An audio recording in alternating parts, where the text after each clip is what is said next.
Hello, listeners, and welcome to part 2 of my conversation with Rachel Bernstein from IndoctriNation. For early access to full-length ad-free episodes, you can visit patreon.com/The Cult Vault and support the podcast from as little as £1 a month. And now, here is Rachel. I'm wondering if there are other stories, other cult groups, other things that have stayed with you with the research that you've done, the groups you've found out about. There's a few that come to mind, and I was absolutely astonished by the turn of events that took place in this interview. And when people ask me what's the most shocking interview that you've ever done, I always say it's with Kerry Noble, who was a co-leader of the Covenant, the Sword, and the Arm of the Lord. Initially, it was Kerry's description of going out to this isolated ranch in America to become part of a Christian group in the 70s, uprooting his family and then moving out there and feeling like he was part of a utopia that he was helping to build, an intentional community. And he truly felt that he'd found the right place for him to be in the world. And eventually, Kerry would go on to become the co-leader of the Covenant, the Sword, and the Arm of the Lord, which is shortened to CSA. And Kerry Noble would provide the biblical sessions, and the other leader would provide the sort of journey and the goals of the group and how they should be shifting and changing and what they should be aiming for. And through a really unfortunate set of events that led Kerry and this other individual to start believing in very racist and homophobic rhetoric that they were being influenced by and given to from other ranches in the nearby area, Kerry ended up becoming part of a right-wing religious militia. They were collecting firearms, they were building bombs, they were planting landmines, they were training everybody up how to defend themselves because there was going to be people of different ethnicities coming to take all of their supplies that they were collecting for the end times, and gay people were going to be responsible for bringing on the end times. And actually, at one point, Kerry took a pipe bomb in a briefcase into an LGBT friendly church with the intention of setting the bomb off. And Kerry has served prison time, and he now is a public speaker who has written books and talks about his experiences in life and how we can find ourselves even after we've absolutely lost ourselves. So initially, what I held on to with Kerry's interview was this idea that he had found a utopia. And he said to me, I should have just left after 3 years.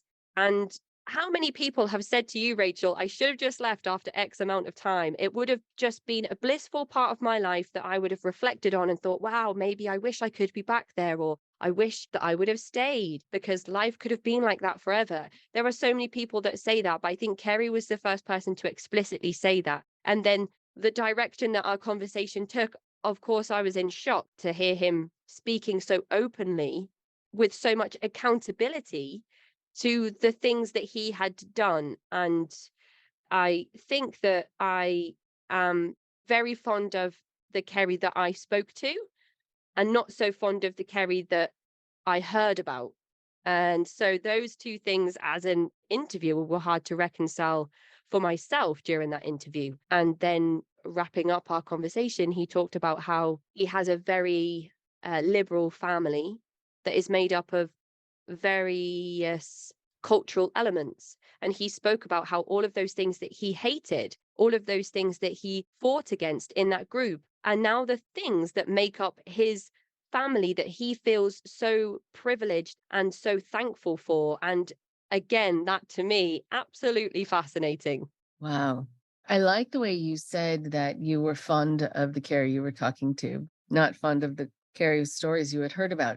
And I think that's probably true for Carrie too, right? That he's not fond of the person who he had been pushed to become. And a lot of people have that, where they take a moment to take stock and look back and see what they did and what they said, who they hurt, and also what they ignored because they felt like they needed to, or they had been told it would be wrong of them to be negative in some way or be closed to the message, or it would be unsafe for them to believe the way they had before. And now they're being saved and safe. But yeah, a lot of people are not proud.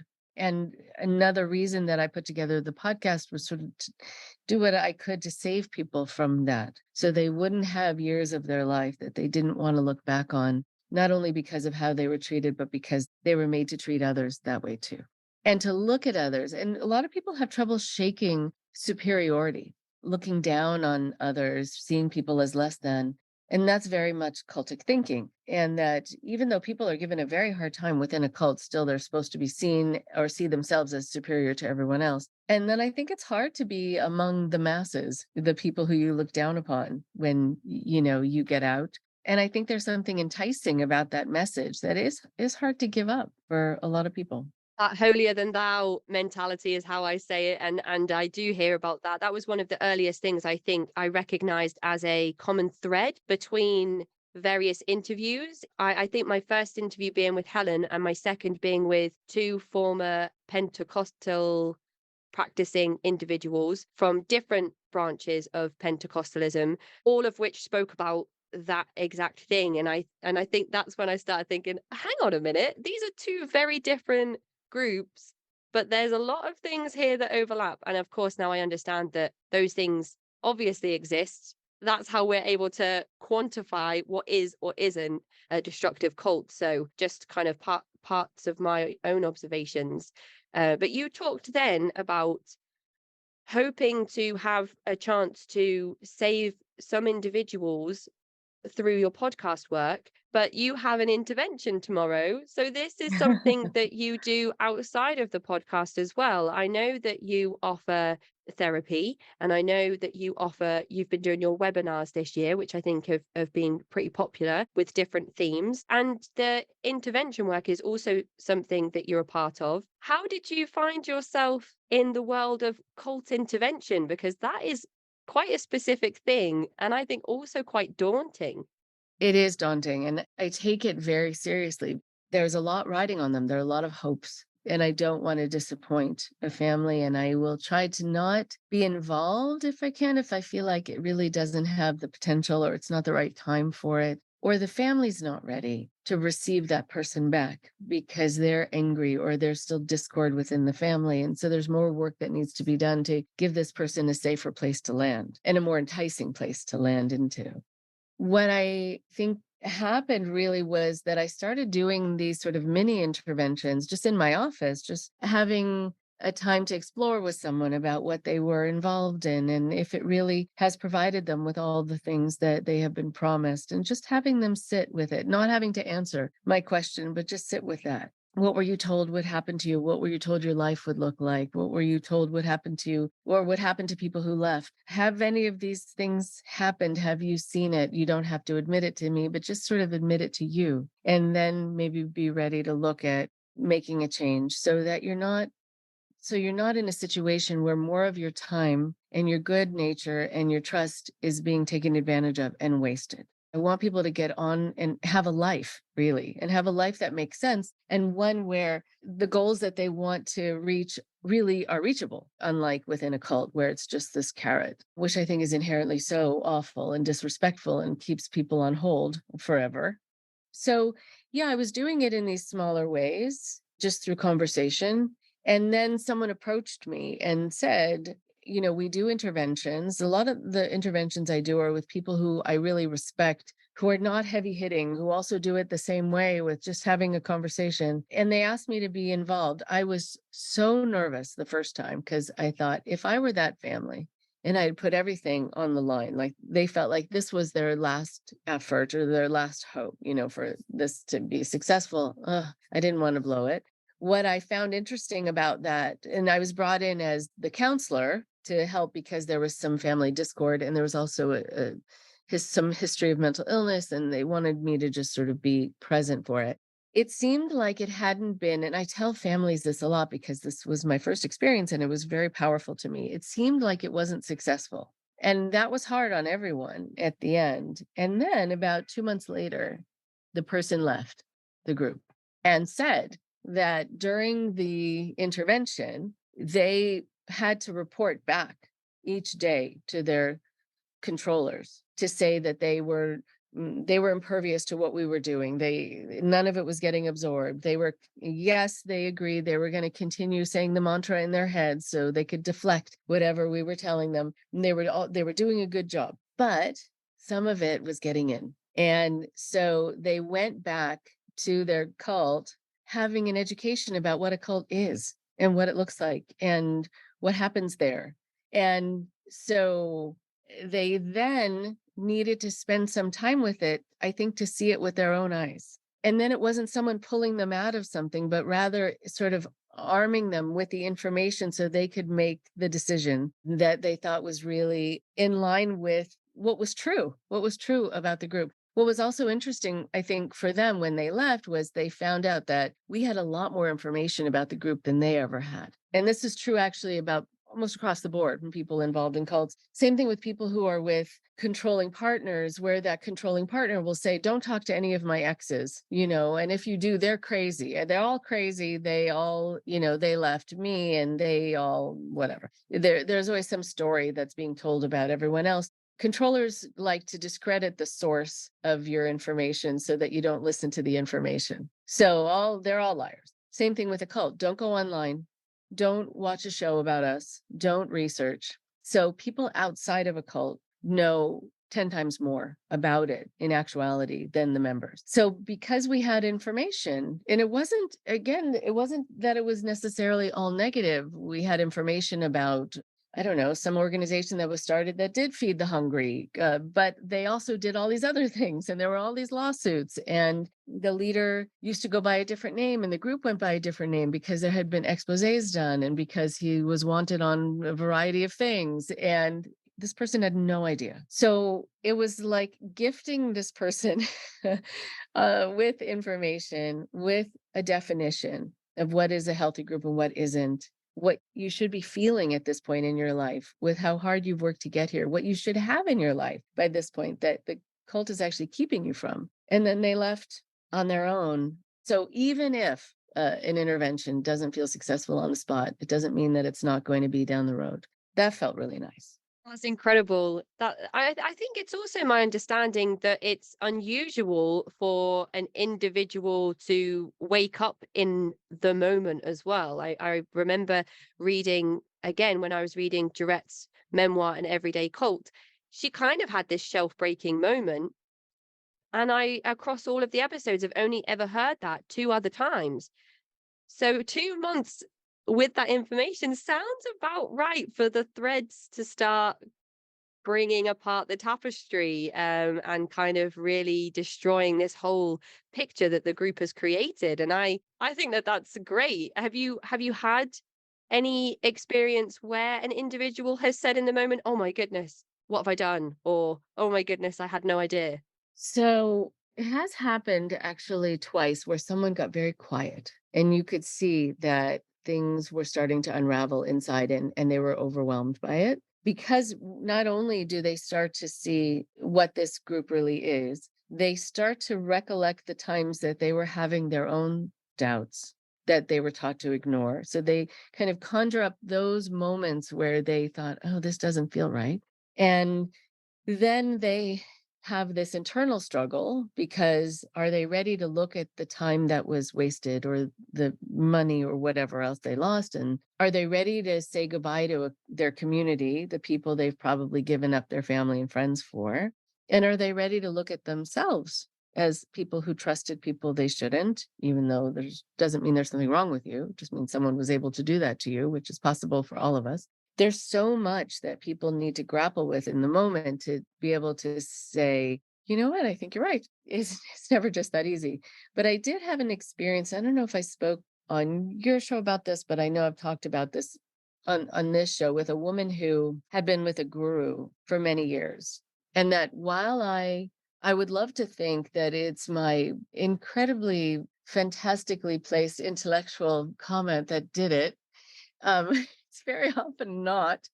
And it's this offhand comment or moment that strikes people. And so the story that will always stay with me is about this woman who had been recruited in college by this man who was her new guru, went by the term Swami. She became his partner, his sexual partner, and also kind of his maid, basically cleaning up after him, cooking for him. And she had been there almost 20 years. And her parents were very concerned because there were times that she cut off contact.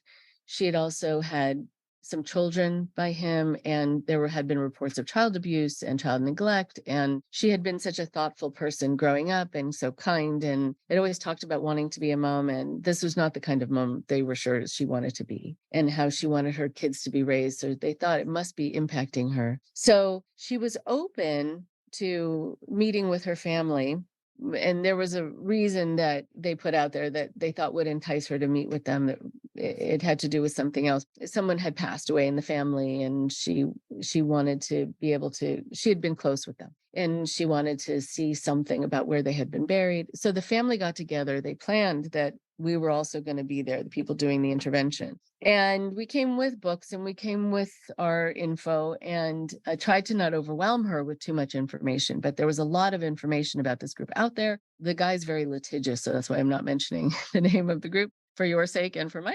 But we took a break because I thought, I'm not getting anywhere with her. She seems also really exhausted. And I think it was just hard for her to focus. And because she looked like she just really wanted to sleep.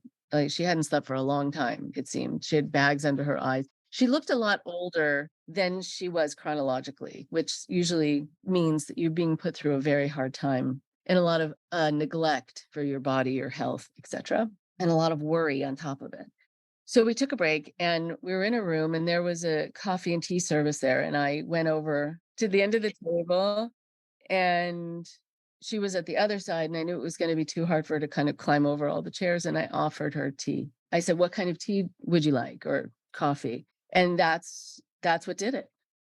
And it was an incredible moment because she just stopped. She just like stopped and was still. And I thought maybe she didn't hear me. Maybe did I offend her? I'm thinking, well, no, offering coffee and tea, I don't think that's offensive.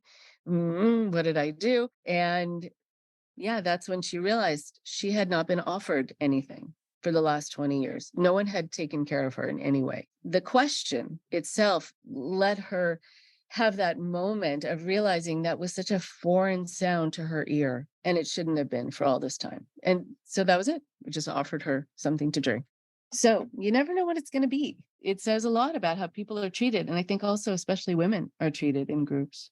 I think it's interesting to get your insight into what intervention looks like for you as well, because when I hear that term, I perhaps jump straight to people being forced to sit in a room and being held down against their will, and all of these negative associations that come with the wrong type of intervention that has taken place historically. And I think it's really good to hear you talk about your intervention work and how it works for you and how it does not look anything like that. So for anybody that has considered intervention for a loved one, it's kind of like when I spoke to Pat Ryan about mediation as opposed to that kind of classic older neglectful version of intervention. It gives people the opportunity to realize that there are alternatives out there that don't consist of, handcuffing somebody to a chair and stopping them from being able to run back to their group. Right. Oh, I'm glad you brought that up. I don't do interventions a lot because they take me away from my work and my clients. And so I can't do that very often. But the last couple that I've done, actually with Pat Ryan and Joe Kelly, I think the people still don't know there was an intervention done. It was so mellow, and they were able to talk about what they like about this person and what they like about the group and what they've gotten from it, because all that matters. Let's talk about what you've gotten from it.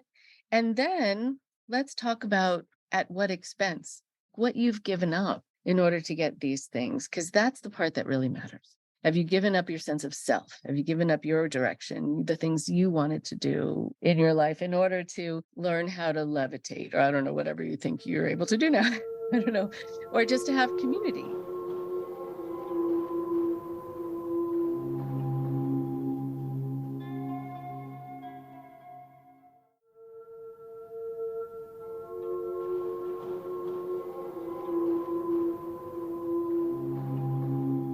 And so, yeah, I think they don't know that it happened. And I remember during the intervention, we would go over it with each other and think, should we tell them? Should we not? Should we just, maybe not? I mean, maybe it doesn't matter. We could just be friends of their family who happen to be there for the day or two and want to talk to them. Because I think there can be some shame for people, needlessly so, in the idea that there was an intervention planned for them. But yeah, the show intervention that is people's model, I think a lot. There was a show on cable where people have the sense that they're all going to come into a room and all be sitting in chairs and reading a letter and the whole thing. That's the worst idea. Don't do that.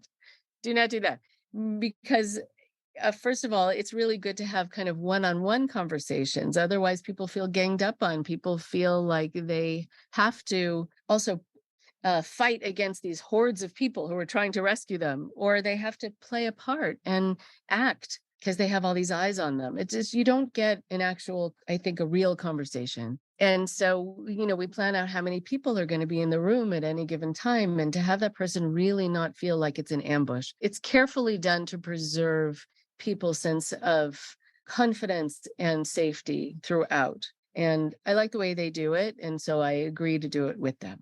That sounds like a great team up. I would love to have been a part of your collaborative thought process as you went through that. I think it was Pat Ryan who really had me change my thinking of people that have negative stories to tell about their time spent in coercive groups must have only had 100% of a negative experience. And that is absolutely not the case. And again, another kind of pivotal shift in my own thinking where I thought, oh my goodness, of course not. And it was also Pat that taught me to think about how you can communicate with an individual that is defensive or still part of a high demand group by not talking about the group and finding common ground outside of it. Oh, do you like this band? I love that band. Let's talk about how much we like that band. And once we've established a safe pattern of communication, we can then kind of move into some of the more difficult stuff. So it's absolutely amazing for my own education to hear you talk about how you worked with Pat Ryan, who also helped me to understand those things about groups. And something I found very interesting about what you've just said about interventions and the way they're portrayed in the media is that the misconceptions around cults, coercion, and individuals that find themselves involved in these groups, a lot of that comes from the impact that the media has had through headlines like Sex Cult that we spoke about before, through documentaries that only focus on the DOS part of Nexium, when actually the whole story is incredibly important for us to understand how that happened in the first place. And now we're at this point where there's wilderness programs where troubled teens are being almost set up to look like wilderness programs are a great thing in America, and how, kids should want to be part of these really cool, edgy TV shows. And you've got TLC's Sister Wives and Big Love that kind of gives this false narrative around forced polygamy being a really good thing and how women should want to have sister wives, which is obviously, again, not true.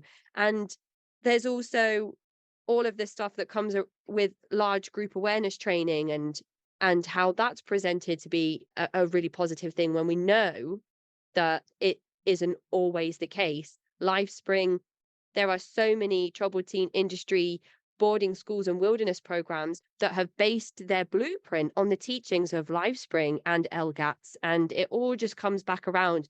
Again, I've said this a million times. It's absolutely what fascinates me, but it is hindering the work that everybody else in this field is trying to do by reinforcing incorrect narratives and perceptions about cults, coercion, and these environments that exist where people are suffering, people are dying, people are being medically neglected. And it's drives me wild when people say, oh my goodness, I can't wait for this new series of Sister Wives to come out.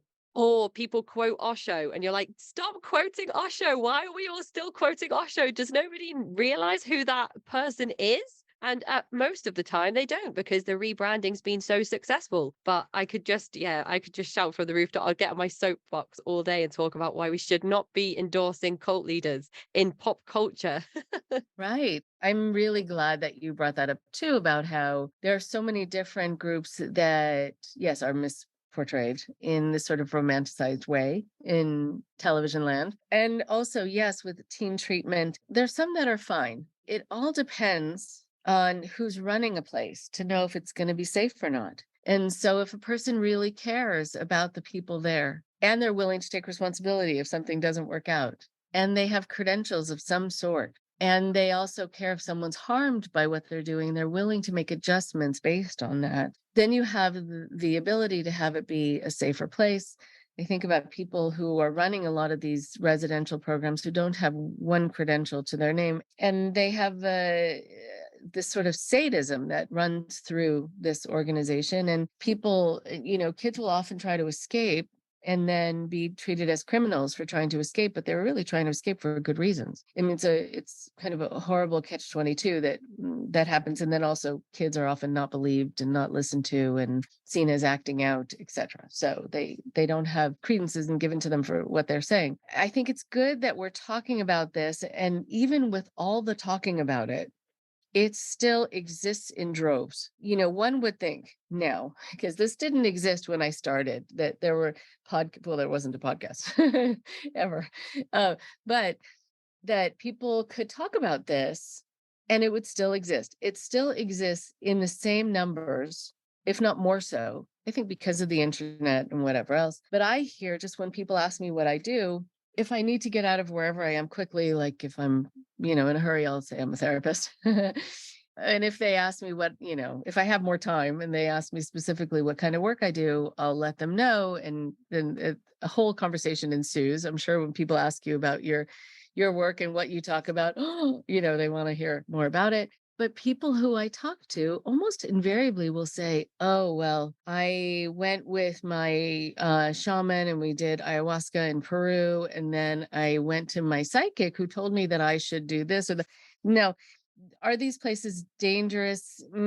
Sometimes yes, sometimes no. But I think here they just heard me talk about cults. And then they want to tell me about how they get involved in things which are fine. And this is how they're different from people getting involved in cults. And then they name all these things that are problematic, thinking that they're safe. But how many people are engaged in this sort of thing and getting involved with healers and people? Oh, there's so many new techniques of quote unquote therapy and coaching techniques and other things. There will always be snake oil salesmen, always. And one would think, yeah, with all this education, there would be less so, but there really isn't. That makes me wonder, just looking at it more sociologically, why is it that it's still so prevalent? I know we're almost done with our time, but I'm wondering what you think about that, about why we are prone to this, even after there's been so much education. I think I say now, even to my partner who hears me just drove on and on and on and on about this stuff 24/7, is that even after 1,000 or so hours of podcast work, I could still be influenced into joining a high demand group or being in some type of coercive environment. And I think that no matter how much education we are able to attain around this subject, all of us are still vulnerable to some degree. So, for individuals who have absolutely no idea that that person knocking on your door selling you Avon products is involved in a cult, I thought that cults were like once every 10 years, but they are absolutely all around us all of the time. So, it's almost like you go from thinking that cults don't really exist to how do I not be in the vicinity of a cult, because actually I'm just rubbing shoulders with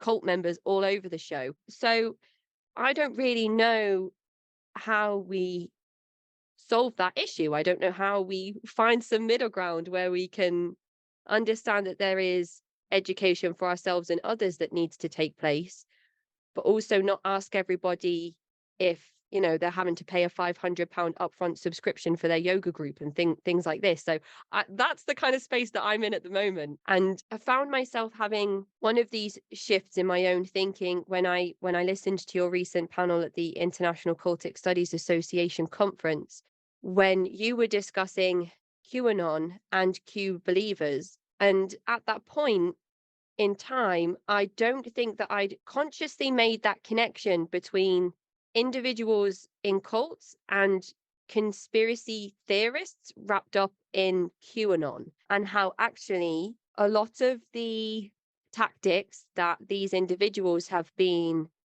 subjected to are very similar and often one and the same. And it's not like, how could somebody ever believe anything like that? It's like, let's look at why. Let's look at the person. Let's not look at the belief system. Let's look at the individual. And then we can ask the questions. How does a loving husband who's never really been overly political have this belief system now that has the potential to, or has even moved offline into real life harm against other people? And it was only when you were talking about sensitivity and compassion around individuals who have had this huge personality shift and identity shift and changes in their whole belief system that I realized that actually I have so much work that I need to do in understanding that compassion has to extend to absolutely everyone, even occasionally, sometimes individuals like Kerry Noble. And so I just wanted to say a personal thank you to you for giving me that education and that lesson and allowing me to progress my own thinking further, because I would never want to interview somebody who was involved in a cult or a high demand group, or whatever terminology people prefer to use.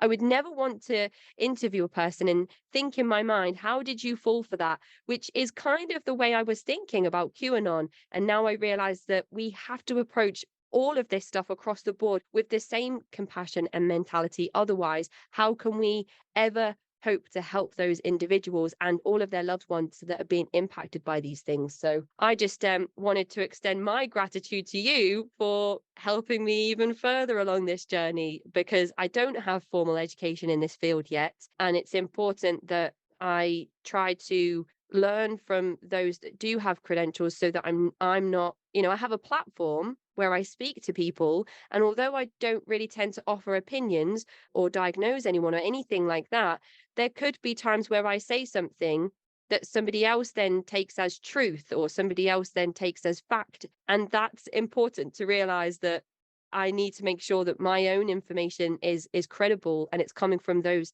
that have made those credible statements. Well, thank you for that. I mean, it takes some doing, though, to be honest. When someone is attacking you, when someone is getting personally insulting, I mean, that happens a lot with our political landscape now, and with conspiratorial thinkers. I've found, they go after these ways of trying to make ad hominem attacks, and it's hard then to want to be sort of civil and patient and say, let me see if I can understand you, even though you just called me awful things. So I do try to see it. Well, I try to understand the reason for that behavior. And if it is an overcompensation for having felt powerless at other times in their life, if it is out of a nervousness about putting your armor up because you're afraid that if you're not on the offense, you're then going to be on the defense, because that's how the world has been painted for you. Just to get it, to get where it's coming from. But it's hard in the moment when you're sort of ducking for cover. But I think of, and I'm not trying to, and I don't want to be quoted in this way, but I don't want to, make it seem like I'm likening these people with animals, injured animals. But I think of an injured animal because I was always raised with a lot of animals. And I think of an injured animal that you come close to who will growl and try to bite some of the time because they're scared and because they're in pain. And so I kind of get into that mode of trying to think where that might be coming from, that they're scared, that or they were scared themselves, or the groups they've gotten involved in have fed them fear. And so they don't want you to take it away from them, because terrible things are going to happen to them or to the world if people don't agree. So they come out fighting and biting. Scary people are scared people. I have to get into, I have to do these mantras for myself, just to have what I think is the potential to have a reasonable conversation where a person feels really heard. And it's still okay, though, to set your boundary. I mean, when I talk to families, they're like, well, do I just let myself get beaten up? So we have this conversation, and maybe during the first conversation, but then you say, I would love to continue it if we can hold off on doing the following things in either direction. It's kind of have a set up sort of the rules of engagement so that it can continue. But it's a hard one. It's definitely a challenge. So anyway, but it was wonderful. It's wonderful to talk to you and to know that you've learned so much just by talking to people and that you're interested in this subject that is so endlessly interesting to me. But I'm glad that the world has taken interest. And I just hope that the world's interest stays in line with how much people need to keep being reminded of these messages, because it's very easy to succumb to these manipulations, all too easy. It is, and it's my hope that if an individual listens to one episode and feels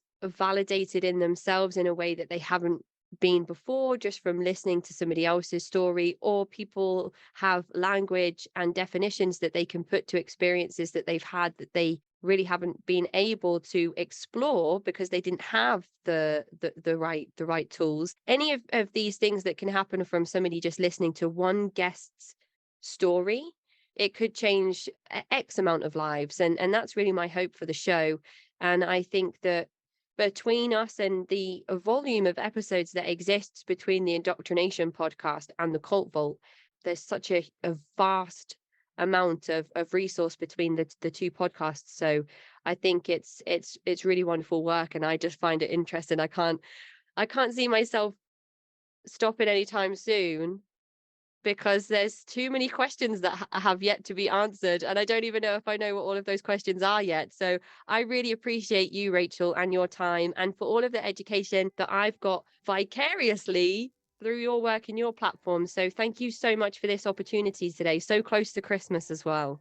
Yeah, it's nice, and I hope the new year brings more sanity for all of us, and it brings more health and happiness and a feeling of security, so that people don't have to go out searching for it. Anyway, it was lovely. Happy holidays, happy New Year. Have a great one, Rachel. I'll speak to you soon. That is the end of my conversation with Rachel Bernstein from the Indoctrination podcast. To find Rachel's show, please follow the link in the episode description. To get in touch with me, you can find me at cultvaultpodcast@gmail.com, or follow me on Twitter and Instagram @cultvaultpod. I'm your speaker, Casey, host of the Cult Vault podcast.